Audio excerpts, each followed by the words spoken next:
இப்போ கேன்சர் வருதுன்னு வச்சுக்கோங்களேன். கேன்சர் வருதுன்னா அவங்களுக்கு வந்து ஜெனட்டிக்னால வருதா? நாங்கள் வந்து கண்ணை மூடிட்டு ஃபஸ்ட் ஸ்மோக்கிங் எழுதிடுவோம். ஏன்னா அது மிஸ்ஸே ஆகாது. எல்லா கேன்சரும் ப்ரொடியூஸ் பண்ணும் ஸ்மோக்கிங். ஸோ அது மாதிரி ஒரு டிசீஸ் வருது அப்படின்னா ஜெனட்டிக் ஃபேக்டர் என்ன, என்விரான்மெண்டல் ஃபேக்டர் என்ன, identifying the anti rabies vaccine. So இந்த ஆன்டி ரேபிஸ் வேக்சின் மட்டும் இல்லைன்னா இப்போ எத்தனை பேர் அவங்களுக்கு சில க்ரைட்டீரியா வச்சுருப்பாங்க. இந்த கண்டிஷனில் இந்த டயத்தில் டாக்டர் இன்சுலின் எடுக்க சொல்லிட்டாரு அப்படின்னா இன்சுலின் எடுத்தான், சிம்டம்ஸே கிடையாது. ஸோ நான் நார்மலாக தானே இருக்கேன், நான் எதுக்கு பிளட் டெஸ்ட் எடுக்கணும் அப்படின்னு ஒரு கேள்வி எல்லாத்துக்கிட்டையுமே வரும். ஆனால் நார்மலாக இருந்தாலும் நம்ம வெளியே தெரிஞ்சாலும் உள்ள ஒரு டிசீஸ் இருக்கிறதுக்கான வாய்ப்புகள் இருக்குது. ஸோ பிரெஸ்ட்டுக்கு வந்து மேமோகிராம் பண்ணுறோம். So mammogram every women above 40 பண்ணி தான். விர்ச்சுவல் பயாப்சி இல்லைன்னு எதுவுமே சொல்ல முடியாது. ஏன்னா நாளைக்கு என்ன நடக்கும்னு எதுவும் தெரியாது. But with the advance of technology கண்டிப்பாக possible. But already we have one technique which is called liquid biopsy. இப்போ ஒரு பேஷண்ட்டுக்கு ஆல்ரெடி டயக்னோஸ் பண்ணிட்டாங்க அப்படின்னா இப்போ அவங்களுக்கு இன்னும் அந்த டிசீஸ் கொஞ்சம் இருக்கா இல்லையான்னு பார்க்குறதுக்கு லிக்விட் பயாப்சின்னு ஒரு டெக்னிக் இருக்குது. அது பிளட்லேயே எடுத்துகிட்டு. சார், இப்போ ரேபிஸ் பற்றி நம்ம தொடர்ந்து ரீசெண்டாக நிறைய கேள்விப்பட்டுட்டு இருக்கோம்ல. ஸோ ரேபிஸ் வந்து இந்த அளவுக்கு ஆபத்தாக இருக்கிறதுக்கு என்ன விஷயம் காரணமாக இருக்கும்னு நினைக்கிறீங்க? லைக் நம்மளோட லைஃப் ஸ்டைல் கூட அதுக்கு ஒரு ரீசனாக இருக்குமா? ரேபிஸ்க்கும் லைஃப் ஸ்டைலுக்கும் நான் முடிச்சு போட விரும்பலை. பட் ரேபிஸ் வந்து எல்லா கெனைன்லேயுமே இருக்கும். இப்போ எல்லா வைல்டு அனிமல்ஸ் அந்த டாக்ஸில் இருக்க தான் செய்யும். So one of the biggest success of medicine இந்த ப்ரீவியஸ் செஞ்சுரியில் identifying the anti rabies vaccine. So இந்த ஆன்டி ரேபிஸ் வேக்சின் மட்டும் இல்லைன்னா இப்போ எத்தனை பேர் ரேபிஸோட ஒன்ஸ் ரேபிஸ்ன்னு டயக்னோஸ் பண்ணிட்டா அதுக்கப்புறம் அவங்க வந்து இட்ஸ் லீத்தல். ஸோ அதனால் இந்த vaccine was such a great. இப்போ போலியோ எப்படி ஒரு ப்ரிவென்டபிள் டிசீஸ். இப்போ நாங்கள் படிக்கும் போதெல்லாம் வந்து கிளாஸில் ஒருத்தர் 2 பேர் போலியோடு இருப்பாங்க. இப்போ எல்லாம் கிளாஸில் நீங்கள் யாரையும் போலியோடு பார்க்கவே முடியாது. That's a success story of vaccine. So these are vaccine preventable disease. அது மாதிரி rabies is a highly vaccine preventable disease. அதனால் பட் என்ன இருந்தாலும் இந்த நாய்க்கடி, அந்த நாய்க்கடியிலேருந்து நமக்கு என்ன பாதுகாத்து வைக்கணுமோ கண்டிப்பாக பாதுகாத்து வைக்கணும். Especially children, they are more vulnerable. So சில்ட்ரனை தான் நாய் வந்து ஈஸியாக வந்து கடிக்கிறது. அது பெரியவங்களாவது விரட்டி விட்டுறாங்க எதாவது. பட் சில்ட்ரன் வந்து அவங்களால தே பிகம் ஃப்ரைட்டட், ஓட தான் செய்வாங்க. அப்போ நாய் வந்து துரத்தி கடிக்க தான் செய்யுது. ஸோ இப்போ ரீசெண்டாக அது வந்து ஒரு பெரிய சென்சேஷனாகவும் மாறிடுச்சு. ஆமாம் சார். இப்போது லைஃப் ஸ்டைல் டிசீசஸ்லாம் வந்து ரொம்ப அதிகமாகிட்டு இருக்கு. ஸோ இது வந்து நம்மளோட லைஃப் ஸ்டைல் சேஞ்சஸ்னால நடக்குதா ஆர் என்ன விஷயமா இருக்குன்னு சொல்லி ஒரு பேத்தாலஜிலேருந்து சொல்லுங்கள் சார். அதாவது என்ன டிசீஸ் இப்போ கேன்சர் வருதுன்னு வச்சுக்கோங்களேன். கேன்சர் வருதுன்னா அவங்களுக்கு வந்து ஜெனட்டிக்னால் வருதா இல்லை என்விரான்மெண்ட்னால் வருதா அப்படிங்கிறது ஒரு இது இருக்குது. இப்போ சில கேன்சருக்கு தான் இதனால் வருது அப்படிங்கிறது நம்ம சொல்கிறோம். இப்போ உங்களுக்கு எல்லாத்துக்குமே தெரியும் smoking is a deadlier thing. அது வந்து நிறைய கேன்சர்ஸ். இப்போ நீங்கள் வந்து எங்களுக்கு சொல்லுவாங்க எக்ஸாம் எழுதும்போது ரிஸ்க் ஃபேக்டர் ஃபார் கேன்சர்னு கேட்பாங்க. நாங்கள் வந்து கண்ணை மூடிட்டு ஃபஸ்ட் ஸ்மோக்கிங் எழுதிடுவோம். ஏன்னா அது மிஸ்ஸே ஆகாது. எல்லா கேன்சரும் ப்ரொடியூஸ் பண்ணும் ஸ்மோக்கிங். ஸோ அது மாதிரி ப்ரிவென்டபிள் ஒரு டிசீஸ் வருது அப்படின்னா ஜெனட்டிக் ஃபேக்டர் என்ன, என்விரான்மெண்டல் ஃபேக்டர் என்ன. ஜெனட்டிக் ஃபேக்டர் நம்ம அப்பாவை நம்மளால் மாற்ற முடியாது, நம்ம அம்மா அவங்க தான், அதை நம்மளால் மாற்ற முடியாது. பட் என்விரான்மெண்டல் ஃபேக்டர் நம்ம கையில் இருக்குது.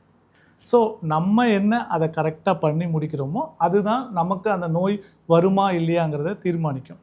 இப்போ வந்து அடாப்ஷன் ஆஃப் வெஸ்டர்ன் ஸ்டைல். இப்போ ஒரு முக்கியமான விஷயம் பார்த்திங்கன்னா, ஆதி காலத்து மனிதன் வந்து அவனுக்கு உணவு தான் மெயின். அவனோட டெய்லி வேலையே வெளியே போய் உணவு தேடிட்டு வந்து சாப்பிட்டுட்டு படுக்கிறது தான். அப்போ வந்து சூரியன் இருக்கும்போது சாப்பிடுவாங்க, சூரியன் இல்லைன்னா சாப்பிட மாட்டாங்க.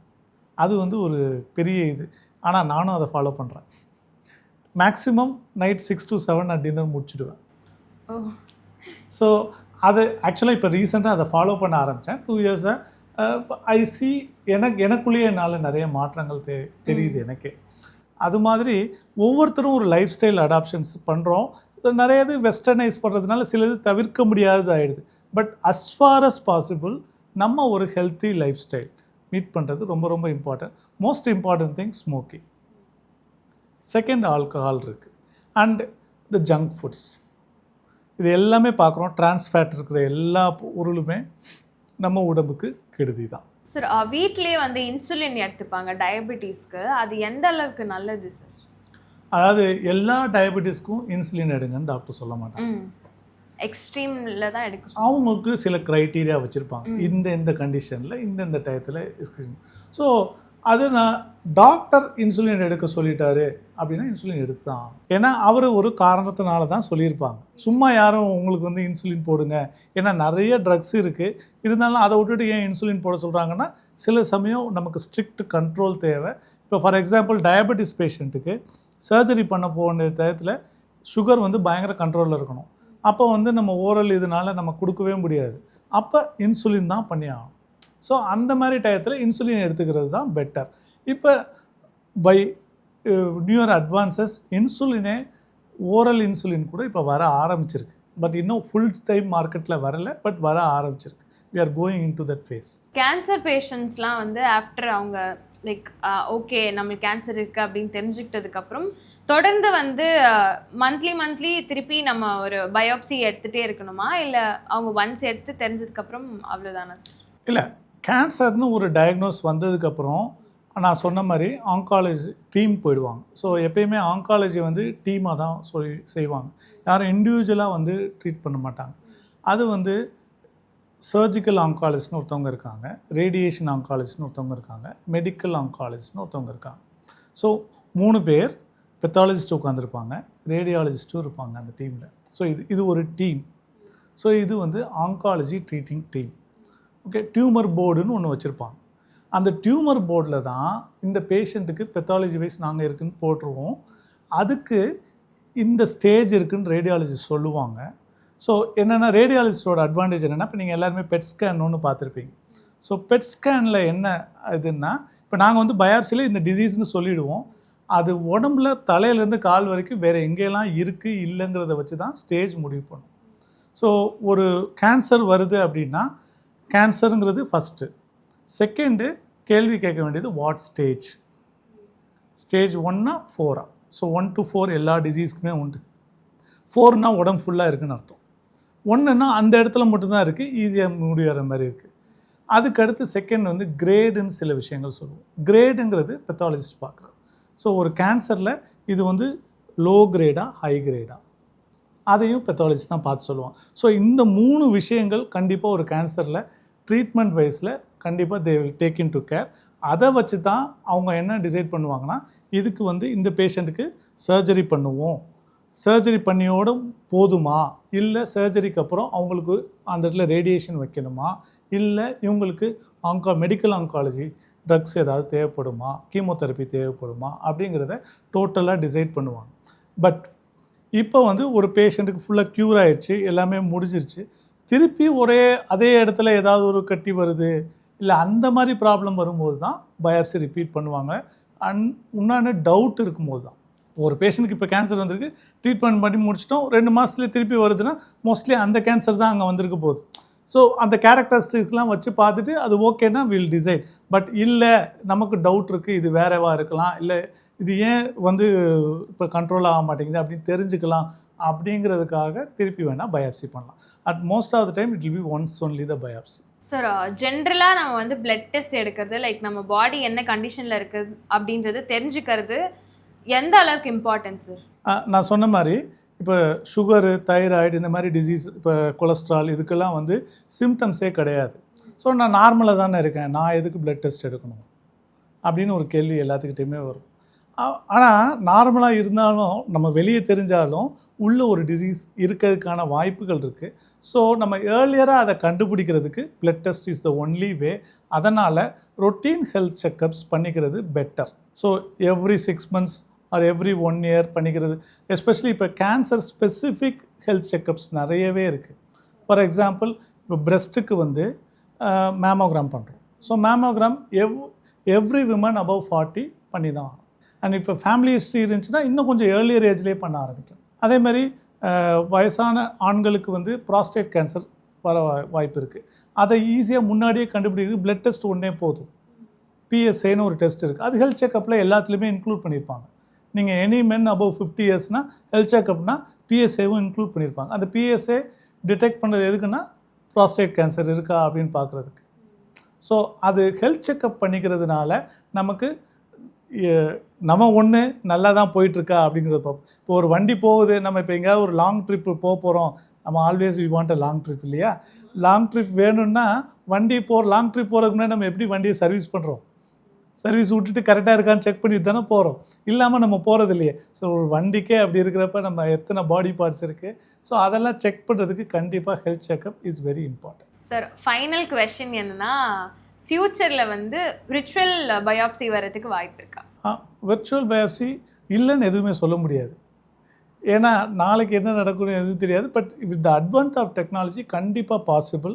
But already we have one technique which is called liquid biopsy. இப்போ ஒரு பேஷண்ட்டுக்கு ஆல்ரெடி டயக்னோஸ் பண்ணிட்டாங்க அப்படின்னா, இப்போ அவங்களுக்கு இன்னும் அந்த டிசீஸ் கொஞ்சம் இருக்கா இல்லையான்னு பார்க்குறதுக்கு லிக்விட் பயாப்சின்னு ஒரு டெக்னிக் இருக்குது. அது பிளட்லேயே எடுத்துகிட்டு மாலிகுலர் டெஸ்ட் பண்ணும். ஸோ அந்த மாலிகுலர் டெஸ்ட் நமக்கு நல்லாவே தெரியும். சார், மக்கள் வந்து இந்த காஸ்ட் எஃபிஷியன்சியும் வந்து யோசிக்கிறதுனால டைரெக்டாக வந்து நம்ம ஒரு லேப் டெஸ்ட்க்கு போகிறது, நம்ம ஜென்ரலாக ஒரு பிளட் டெஸ்ட் எடுக்கணும் அப்படின்றதுக்கெலாம் வந்து அவேராக இருக்க மாட்டாங்க. அப்படி யோசிக்கிறவங்களுக்கு அவேராக இருங்க அப்படின்னு சொல்லணும்னா எந்த விஷயம் சொல்வீங்க? காஸ்ட்டு பற்றி இப்போதைக்கு பெரும்பாலான கவலைப்படுறது கிடையாது. ஏன்னா இப்போ நம்ம ரொட்டீனாக நான் சொல்கிற sugar test, thyroid test, cholesterol test எல்லாம் வந்து ரொம்ப சீப்பு தான். Most of the lab test are cheap. And இன்னொன்று பார்த்தீங்கன்னா, நிறைய மக்கள் பண்ண ஒரு ஒரு டெக்னாலஜி நிறைய பேர் பண்ணும்போது அதோட விலைகள் கம்மியாக தான் செய்யும். ஃபார் எக்ஸாம்பிள், நான் வந்து 1990 ஒரு ஆன்டிபயோட்டிக் வாங்கும்போது, ஒரு ஆன்டிபயோட்டிக் அப்போ தான் ரிலீஸ் பண்ணியிருக்காங்க. அந்த ஆன்டிபயோட்டிக் வாங்கும்போது அன்னைக்கு 28 ரூபா. அன்னைக்கு 28 ரூபான்னா இன்றைக்கி அது வந்து 750 ரூபாய்க்கு. இன்ஃப்ளேஷன் பற்றி பார்த்தீங்கன்னா 750 ரூபா பண்ணு.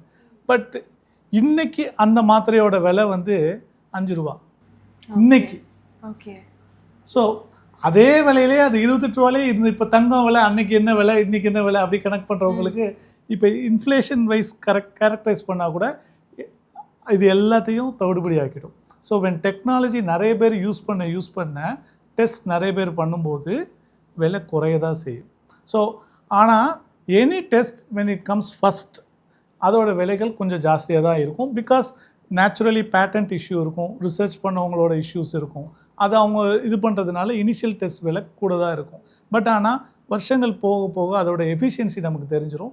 ரெண்டாவது அதோட விலையும் கண்டிப்பாக குறையும். சார், பேத்தாலஜியில் இம்யூனோ ஹிஸ்டோ கெமிஸ்ட்ரி அப்படின்றது என்ன, அதோட இம்பார்ட்டன்ஸ் என்ன சார்? அது பேர்லேயே இருக்கிற மாதிரி, இம்யூனோனா ஆன்டிபாடி ரிலேட்டட், ஹிஸ்டோன்னா நம்ம கட் பண்ணுற ஹிஸ்டாலஜி செக்ஷன்ஸ், கெமிஸ்ட்ரினா கெமிஸ்ட்ரி வேதியியல் பொருட்கள் அதில் இன்வால்வ் ஆகிருக்கு.